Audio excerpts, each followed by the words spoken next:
Welcome to the Firehouse, the show dedicated to the brave men and women who serve Hello, our everybody, community. and welcome to the Firehouse on WRHU 88.7 FM. I am your host, Chris Moses, and today, sitting with me in the Firehouse is my boy, Anthony Lebron. What's going on, man? What's going on, Chris? How you feeling, man? Everything I is can't great, complain. man. Thank Same you for old, having same me. old. Appreciate it. Yes, It's an thank honor. you. Yes. So listen, I know who you are, but the audience doesn't. So if you can tell them, tell them your name, tell them what department you're in, what company, and how long you've been in. All right. My name is Anthony Lebron.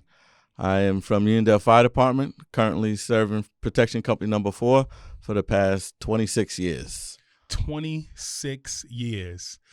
I know you got some stories, brother, and we're going to get into those. I know you got some stories, but 26 years, wow. So let's start from the beginning. 26 years ago, what makes you join? Like, what makes you say, I want to be a firefighter? All right. Well, before joining the department, I was 13 years old.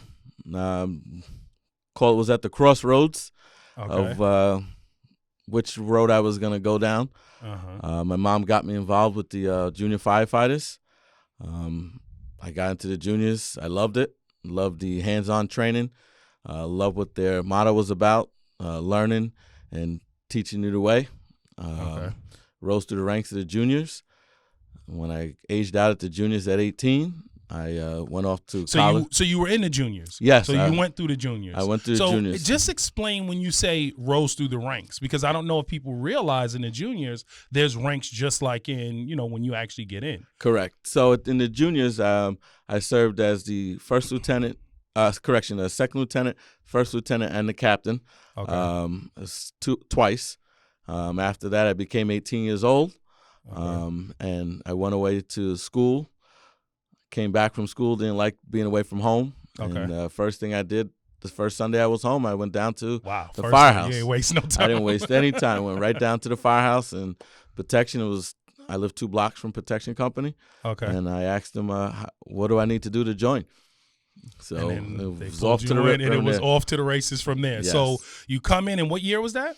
In 1999. 1999. So we got to get into, some of the stories of 9/11, because you were in during that time. Correct. And you were only a 2-year member, so yes. I know that must have been crazy. And we'll get into those stories as we go along. So now you're in. What makes you say, I want to now rise to the ranks within protection? All right. So for me, I always try to better myself, and by bettering myself, the only thing you can do is try and better other people with you along the way and pull them along. That's right. One of the things I've learned in life with all my experiences is to, as you learn, to pass that knowledge on. That's right. And the only way to pass that knowledge on is you become a leader. So I started finding out how to be a leader. Took some classes outside of the firehouse on leadership, and things like that. Some seminars, and from there I was like, I can do this. And from there, I just kept on going. And kept going and stepping up. And then you decided to take that crazy jump and decide to be chief, right? Correct. Yeah. So yeah. I got to ask the dynamic from being in office of your company and wrangling all those guys together to now the entire department. What is that dynamic for you? So from the captain's office. And wait, really quick, how long do you have in when you decide to make this jump to chief? So it really depends on your motivation. I actually, in Uniondale Fire Department, to be a line officer, you have to be a member in good standing, which is making your percentage, doing all your work details, and everything that's associated with your calls and stuff like that. That's right. You have to do that for 3 years before you can be a line officer. Okay. I did all that in my 4th year of being a regular firefighter in Protection Company. I took the first step and I ran for secretary. I ran for secretary to learn what the office and how the office worked. That's right.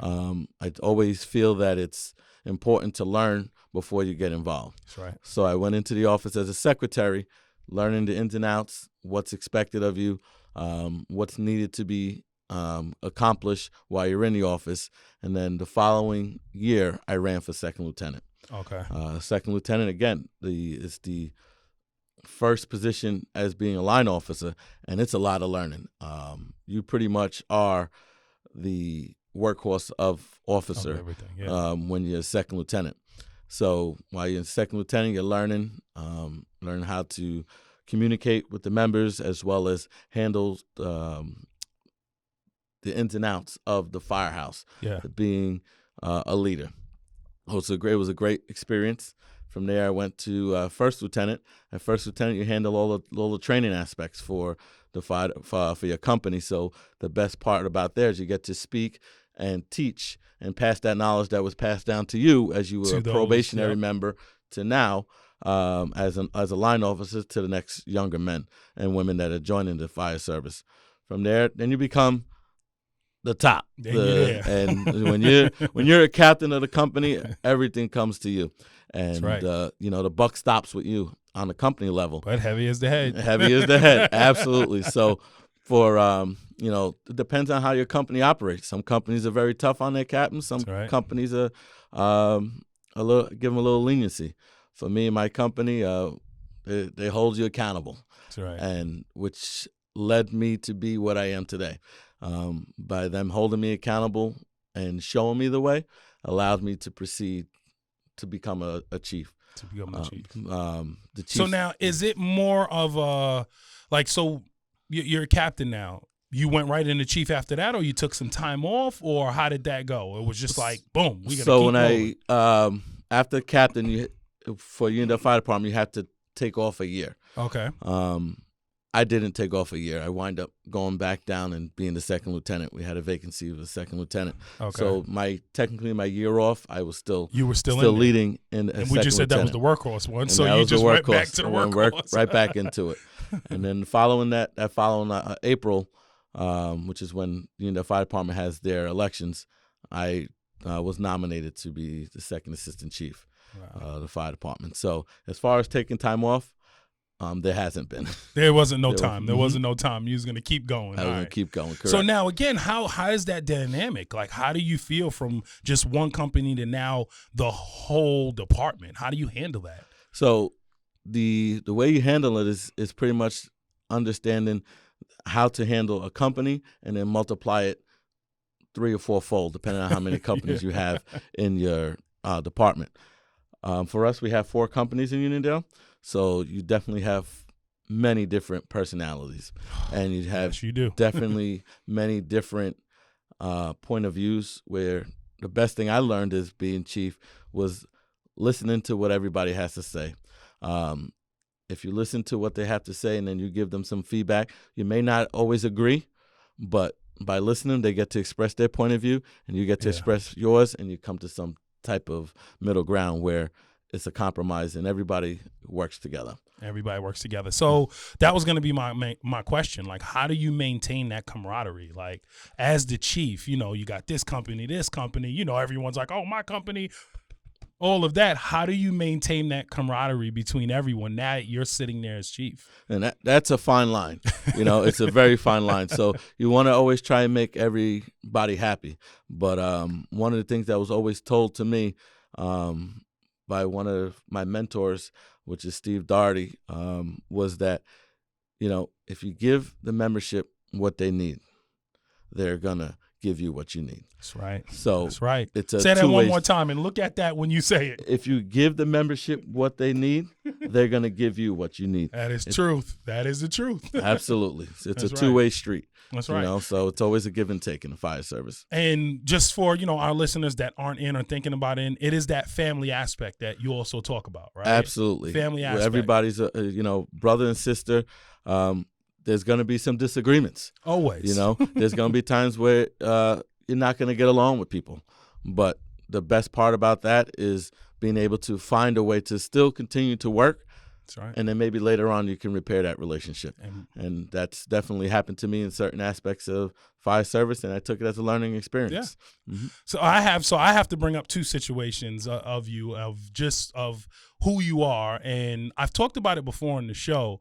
We talk about the family aspect. We talk about that. And everyone goes through hard times. And in my life, I went through a hard time. And for my listeners, this was one of the men that were there for me, right? Took care of me when I, at that time, didn't have a job, lost my job, and he looked at me and was like, I got you, and took care of me. So I don't know if I ever thanked you, but I know I did. But let's do it on air. Absolutely. Thank you for being there for me. That really meant a lot to me, No problem. And it's a true thing that you have that when you join in the volunteer services in the fire department. That's what you have. No matter like what he said, you argue you this, but when in need, you know who to go to. And I was able to go to him and took care of me. Took care of me. I tell you, between you and which we had on the show, Harris, I didn't worry about it. I had a family, and I was like, I don't have a job. But they was like, don't worry, we got you. You're going to get some money. We're going to figure it out. Yep. So thank you for that. Anytime. That's what we're here for. And that's the main thing I joined in the fire service was because it is a family aspect. Yep. When I said I joined the fire department at juniors at 13, it was because I could have gone down a road that may have been led me to a different lifestyle. So the fire department actually molded me to be what I am today. My current career in law enforcement, the sheriff's department, I wouldn't have that if it wasn't for the fire department, because the men and women that were in my company pulled me along and said, we're going to get you and we're going to take care of you. So for me, I just like to try and always continue to pay that forward and pass it down. And pay that forward. Another example was when Brookside got their new firehouse. I think you were the chief during that time, right? Mm-hmm. And let me tell you right now, for my people that are listening, you know how it is imagine all of a sudden your firehouse is taken away from you. It's your pride. And not taking away, it's being taken away because they're rebuilding it, making it nice. But it becomes a broken company now. Yeah. And now we're in another firehouse right next to the chief's office. And I think you noticed that. I think Harold Long was in office at that time, and you were there for us. We even though we were trying to pull the pieces together, I think you noticed that, and you still was there. And just being that kind of shoulder, like, yo, we got you. Don't worry. It's gonna look better. It's gonna do this, and that meant a lot. That meant a lot, and I know that meant a lot to the guys in the company at that time. If they've never said it, they've talked about it. Like, it really meant a lot how the chief's office was there for us during that time. Not to mention we was right next door, literally.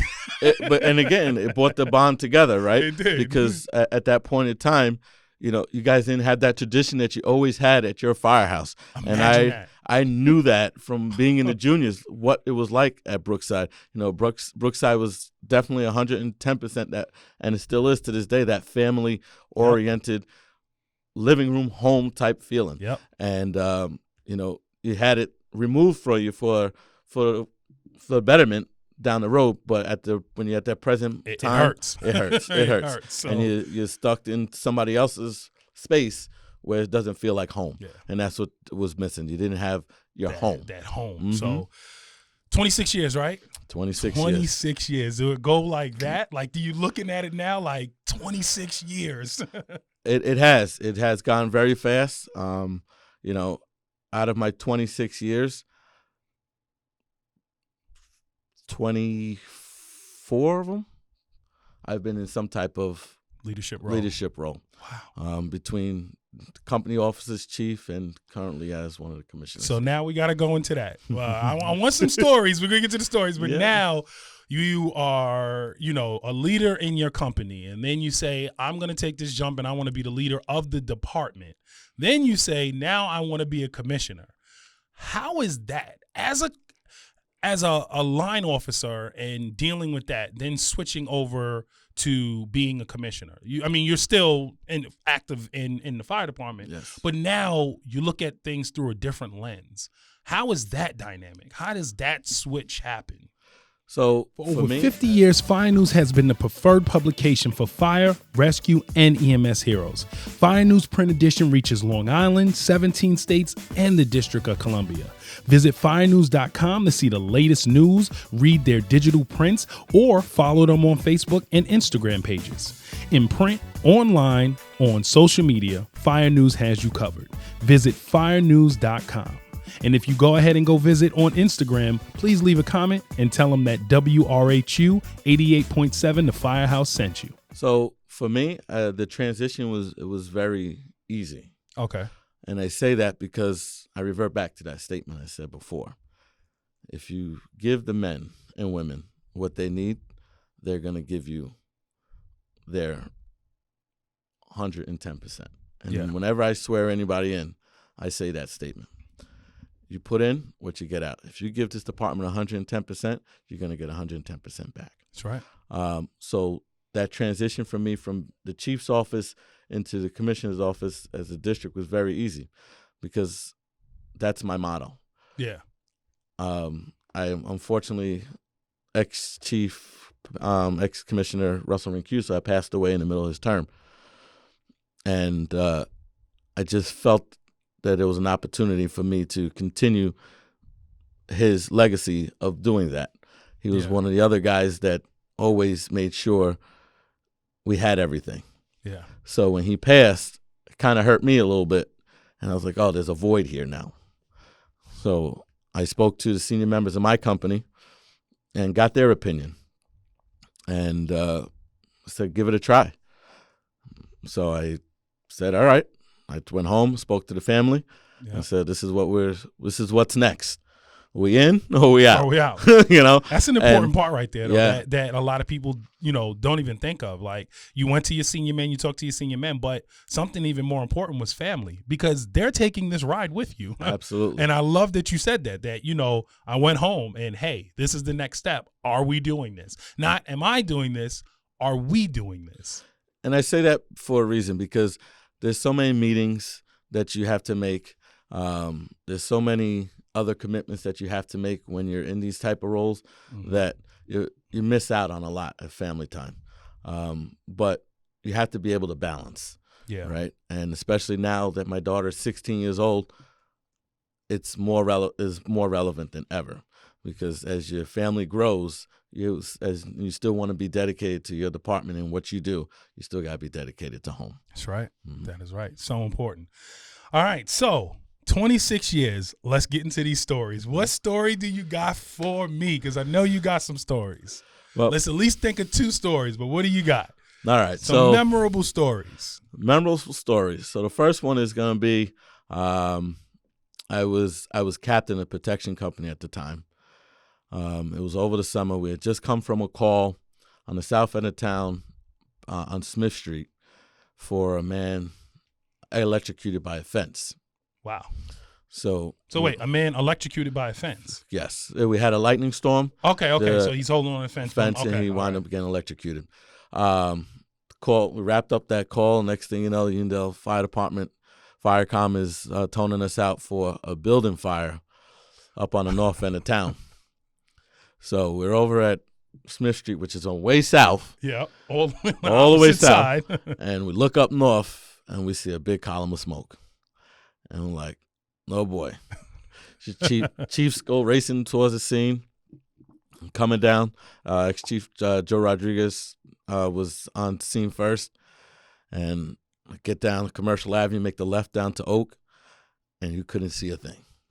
So you didn't even get to the house yet. It was actually a commercial building, a warehouse. We didn't even get to the block yet. To the block yet. Yeah. And we seeing all this smoke, and I'm like, oh man, this is it. Here we go. We get down there, finally see Chief Rodriguez in the middle of the street, and he's directing us in because we couldn't see anything. We didn't even know which building was on fire because there was so much smoke. Finally pull up, get in front of the fire. Brookside was coming in as well, parked right up, and we started attacking this.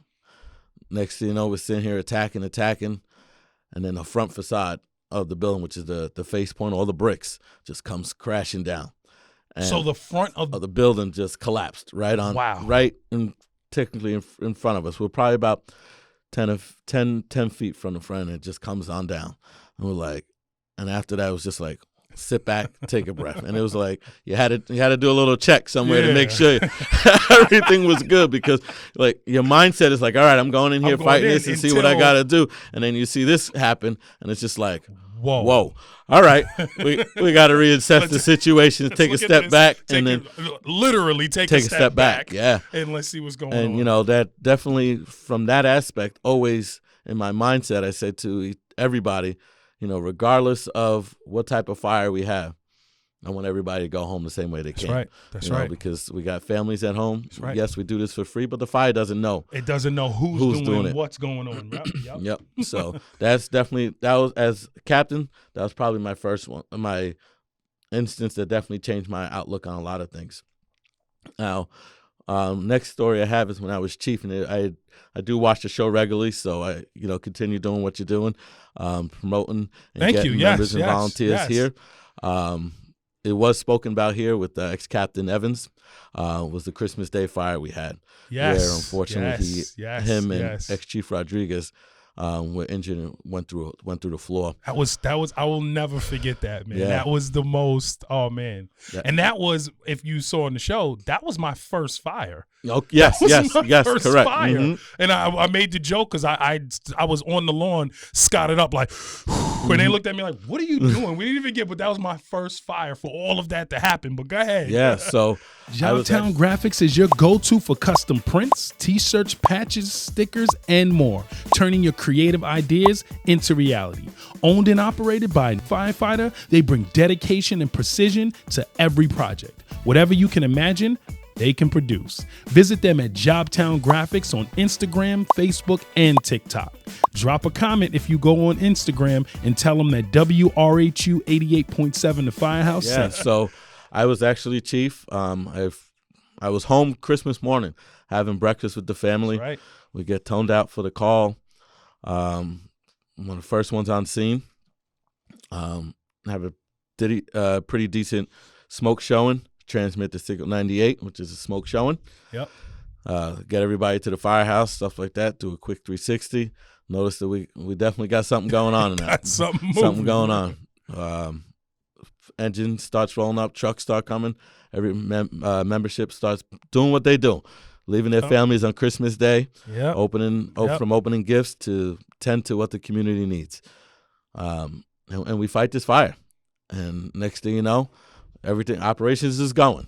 And one thing I say about Signal 10 fire, ultimately which was transmitted, it's organized confusion. Yeah. Right? There's so much going on. But you know in your head what exactly is going on, what should be going on. When I get I got the Mayday transmission, I said, that's not something that normally goes on. Yeah. What is going on? So all of a sudden it gets quiet and the Mayday is transmitted. So just explain for our listeners really quick, when you say it gets quiet after the Mayday, just explain what that means. All right. So a Mayday is transmitted on the radio. Basically, it's basically telling everybody somebody's in need of some assistance to stop what you're doing, get off the radio, no conversation. The only person that's going to be talking is the person that's transmitting that Mayday. So this way everybody can hear what's going on, and we can take whoever's the incident commander can respond back to that person and get all the information he needs to get his help in to him or her. Yep. So Maydays it's very important in the fire service, but at the same time, when you hear that Mayday transmission, it's that there's problems. And there's help. So keep going. Like you hear that Mayday, and I hear that Mayday immediately. At every Signal 10, you have. So where are you right now? Are you working in the building? Are you out? Like where? I was the incident commander for the C. So okay, I was so outside. that's right. You said you was incident commander. Yes, I was outside, orchestrating, being the conductor of this Basically, organized confusion. And next thing you know, I hear the Mayday. It's like the most I can imagine me inside hearing the Mayday, but as the incident commander hearing the Mayday, it's like, wait, hold on. Yeah, it's like stop, because Stop. this is not ain't normal. normal. We never have this going on. So next thing you know, I had next to me, I had one of the chiefs from a neighboring department who was actually our FAST team, who's our firefighter assist team. Okay. And I says, get your men and deploy them to here. So it's right next to us, so we can find out where we're going, and we're going to deploy them in to help whatever situation is coming over next. And next thing I hear we have 2 firefighters down that went from the second floor all the way down to the basement. So it was like, all right, you know where they are, go. Yep. And go get thankfully enough, ex-Captain Lamont Evans was able to get his way out. And ex-chief now, Joe Rodriguez, was also able to come out very minimal injuries. And it was a thankful day, but it's something that shows that how serious the firefighting can be. And how it can literally go from 0 to 100. In 1 second. Absolutely. 1 second. Everything was fine. We're doing the work. Like you said, organized chaos, but it's organized. We're doing what we do. And then boom, just like that. Changes up. All right. Absolutely. So I got I want another story you can tell me. You were chief during the presidential debates, actually here at Hofstra. Yes. Talk about organized chaos. Talk about organized chaos. Just walk us through that. Walk us through the call that you get that says, hey, it's coming here. Right. So we get a call to the chief's office from the fire marshal's office, and they say to us, hey, you guys are going to be readily involved in the debate that's going to be happening at Hofstra.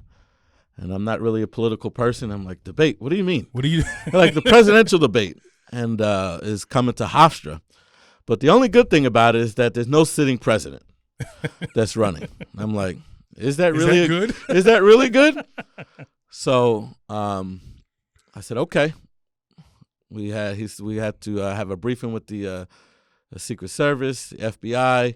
And so now that part right there. So after you get that call, now you have to brief with Secret Service, FBI, all of these people. All these people. Wow, I can imagine. But go ahead, keep going. Yeah, we was all right. Set it up. The three chiefs. We go over to the fire marshal's office. We sit down. And there's all these guys in suits and briefcases, and here we are. We're dressed in Class A's, all looking good. We got our pen and paper. All right. What we got? No, Chief. What do you got? All right. I have nothing. I need to know exactly what is it that is going to be planned. I know the building. We've never done this before. But this is something new to us. It was the first time ever that a presidential debate was held here. Yeah. And so we sit down. They show us some plans of what they have done in the past debates. It was in Ohio and Texas and stuff like that. I said, okay, can I have copies of that so we can study that up and see what we're going to need? Ask them a couple of questions, like what is their threat level? What do they think? What's going on? Things like that. And then they passed us this nice book. And it was a book probably about 4 or 5 inches thick of threats that they had at other debates that they were making sure that we were accounting for here.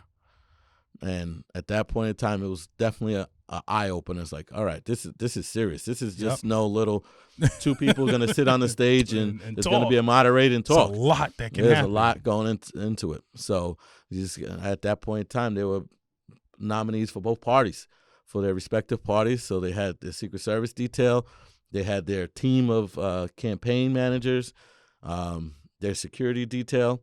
And then, again, they had their protesters that were fighting for whichever side they wanted to support. And it was really a lot of work. It took about 6 months worth of planning. Wow. And on this side, you'd never know that because I was in the department and went there. I didn't know it was 6 months. Like, it's crazy. That's just what the Chiefs are doing. We get the whiffs. We know, hey, get prepared. But you all are preparing for 6 months before 6 months this. ahead, and it's constantly changing because every time they had another debate somewhere, it was like it would get worse. It would get worse, or they would say, "Oh, this didn't work for this, so we have to change it up." Change this. Wow. And even Hofstra here went through a lot of changes. They had to move plants, move barricades. The county had to bring in barricades and things like that. So it was a lot of cooperative movement through all the respective departments that work here for Nassau County, police department, fire departments. I counted on many other mutual aid departments to help us here because there was so many different areas that we had to make sure was protected at all times while still making sure Uniondale was protected. So that was going to be my next question because now you have all manpower here doing what they do. How about Uniondale? Yeah. So we had to, we leaned on our neighboring departments, and thank goodness everybody stepped up and said, hey, we're here to help you. And as much as volunteers we are, people taking off days for work, vacations, again, missing family time at home. But they made sure that everything was covered because they were covering us, still worrying about their department, and then we're worried about Hofstra's being protected.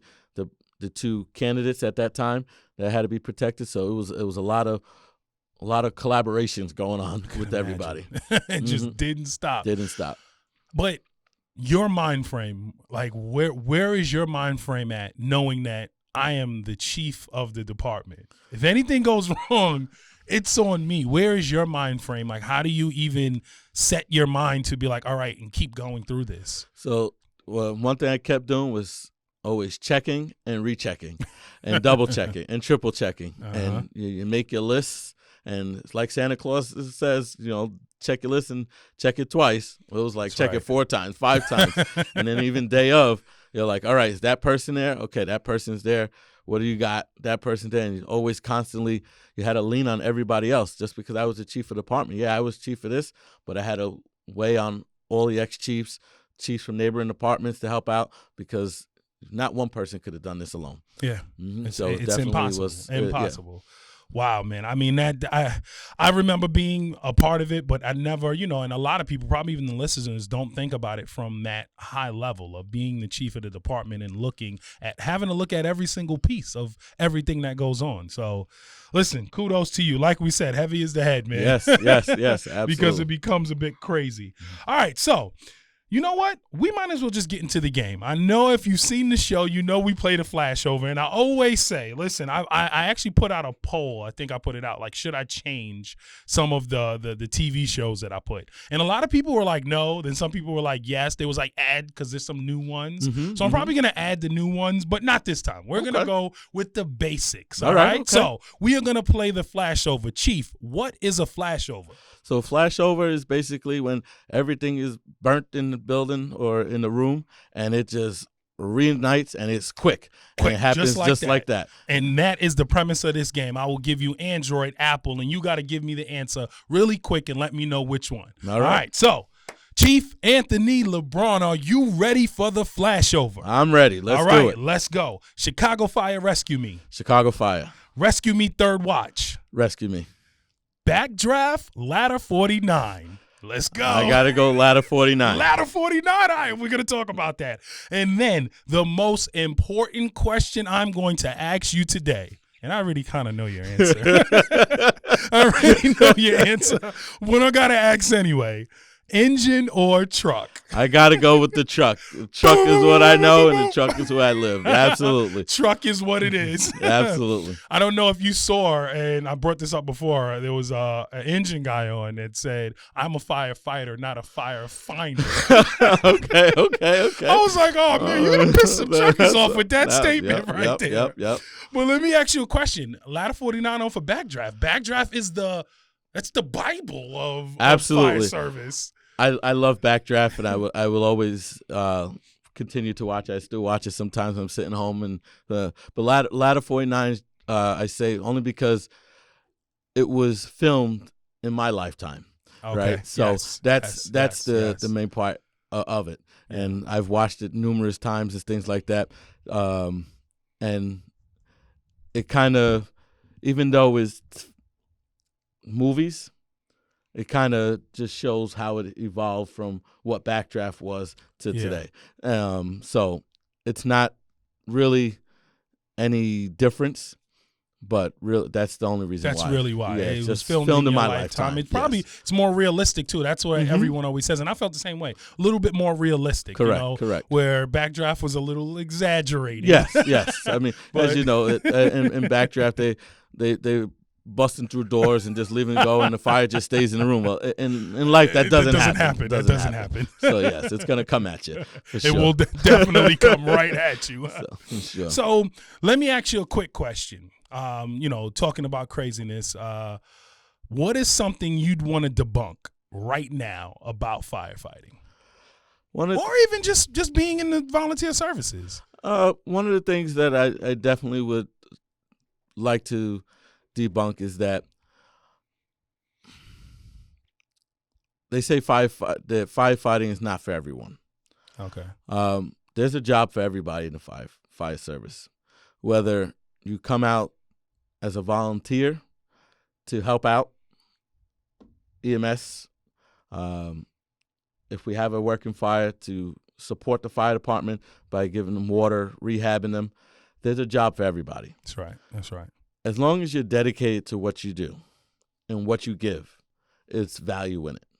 So in the fire service, we have to use everybody's assets and everybody's knowledge and what everybody can bring to the table to make it all work together. So if you can bring something to the table, bring it to the table, because there's nothing that you have in your mind that can't fit in the fire service. The fire services, where you could put that. Yes. I love that. Mm-hmm. So I have another question, which is a little bit off topic, but I don't think we talked about relief efforts. You have been instrumental in relief efforts for not Uniondale, just other places around the world. Can you speak on one that you've done? I remember walking into headquarters once and seeing pallets full of stuff, and you're like, oh, put it there. So you're the one that's organizing this. So if you could talk a little bit about that. Sure. So during my time in the chief's office, we had 2 natural disasters. We had the natural disaster and hurricane in Haiti, as well as Puerto Rico. For both natural disasters, we ran a drive. We collected numerous materials, supplies, water, clothing, food, non-perishables, and we had everybody bring it to the firehouse. And like you said, we had pallets and pallets of stuff coming, and we had to sort it out. And we actually was able to ship 2 containers for Haiti, down to Haiti, filled with supplies, and 3 containers to Puerto Rico for supplies as well for their disaster.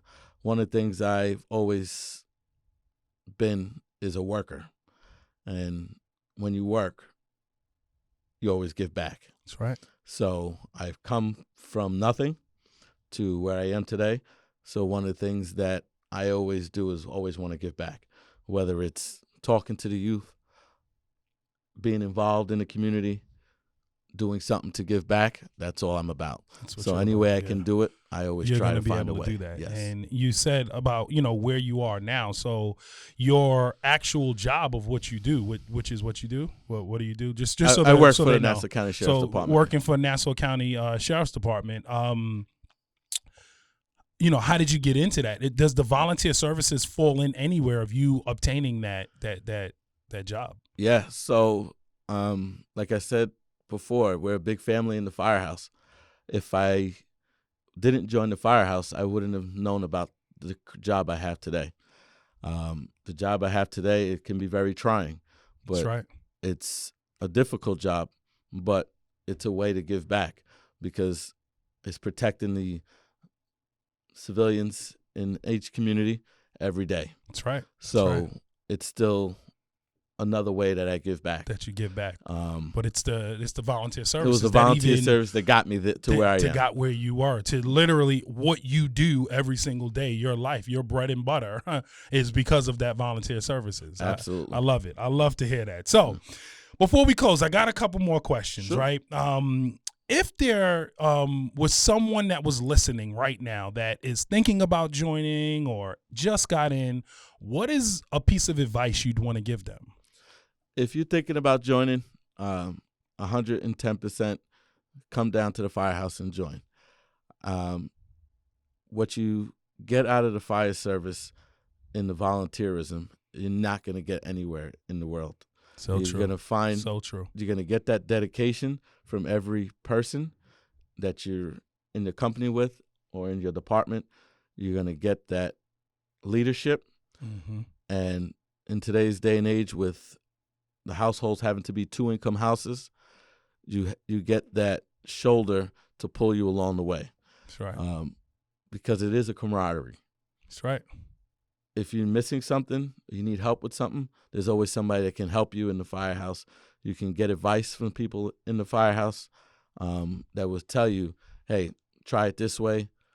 Let's look at this together. We're here to help you. How can we help? And it's instrumental because in today's society, people get lost in the tracks because they don't know which way to go. So if that fits you, join the Firehouse, and you'll see what type of structure you're going to get, because it is a paramilitary organization, and it helps you with that decision making, and it gives you that structure to make proper decisions when you get down in your careers. I love that. Before we get out of here, I got to ask a question, right?